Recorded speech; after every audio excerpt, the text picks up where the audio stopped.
বিষয়া কৰ্মচাৰী সকলোকে আজিৰ এই প্ৰাপ্তিৰ বাবে মই অভিনন্দন জনাইছোঁ। আমি সকলোৱে জানো যে কেন্দ্ৰীয় চৰকাৰে নতুন পে কমিশন ইতিমধ্যে ঘোষণা কৰিছে।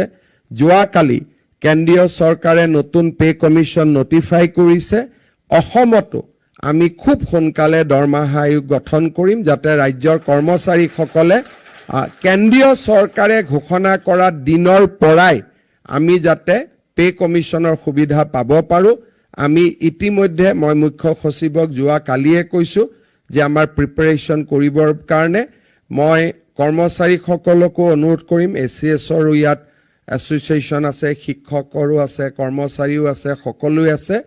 আমাৰ পে কমিশনৰ টাৰ্মছ অফ ৰেফাৰেন্সৰ ওপৰত আপোনালোকৰ যদি কিবা পৰামৰ্শ আছে আমাৰ মুখ্য সচিবক অহা 15 দিনৰ ভিতৰত আপোনালোকক দিবৰ কাৰণে অনুৰোধ কৰিম যাতে TORখন আমি ভাল কৰি বনাব পাৰোঁ, টাৰ্মছ অফ ৰেফাৰেন্সখন আমি ভাল কৰি বনাব পাৰোঁ।